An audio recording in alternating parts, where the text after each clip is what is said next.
बघा, हे जे दिलेलं इक्वेशन आहे, जरी तुम्हाला बघायला खूप जास्त अवघड वाटत असेल, पण याला सॉल्व्ह करणं खूप जास्त इझी आहे. तर चला बघूया कसं सॉल्व्ह करू. बघा, आपल्याला इथे कशाची व्हॅल्यू विचारली? एक्सची. म्हणजे तुम्ही इथे लिहाल 50 भागीला एक्स बरोबर एक्स.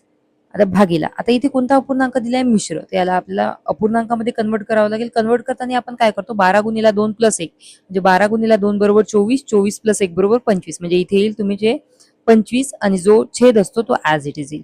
आता आपल्याला कशाची व्हॅल्यू पाहिजे? एक्सची. म्हणजे आपण इथे लिहू 50 गुणिला. आता हे इकडे भागाकारामध्ये आहेत, इकडे गुणाकारामध्ये जाईल. म्हणजे इथे येईल 25 भागीला 2 बरोबर. आता हे एक्स जाईल इकडे, म्हणजे इथे येईल एक्स गुणिला एक्स.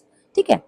आता इथे बघा, आता इथे गुणाकाराचं चिन्ह आहे, म्हणजे आपण इथे सरळ दोन्ही 50 ला भाग देऊ शकतो. बे एक बे आणि 25 दुने 50. आता इथे उरलं किती तुमच्याकडे? 25 गुणिला 25 उरले आहेत बरोबर. एक्स गुणिला एक्स बरोबर एक्सचा वर्ग.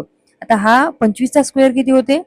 625 आणि इथे येणार एक्सचा स्क्वेअर. आता आपल्याला एक्स पाहिजे आहे, तर आपण याला अंडररूट मध्ये टाकू. 625 बरोबर एक्स. आता एक्स बरोबर किती येईल? 625 कशाचा स्क्वेअर? ऑलरेडी तुम्ही इथे 25 गुणिला 25 केलं, म्हणजे तुमचा आन्सर येईल 25. तर म्हणजे इथली जी एक्सची व्हॅल्यू आहे ती किती येणार? 25.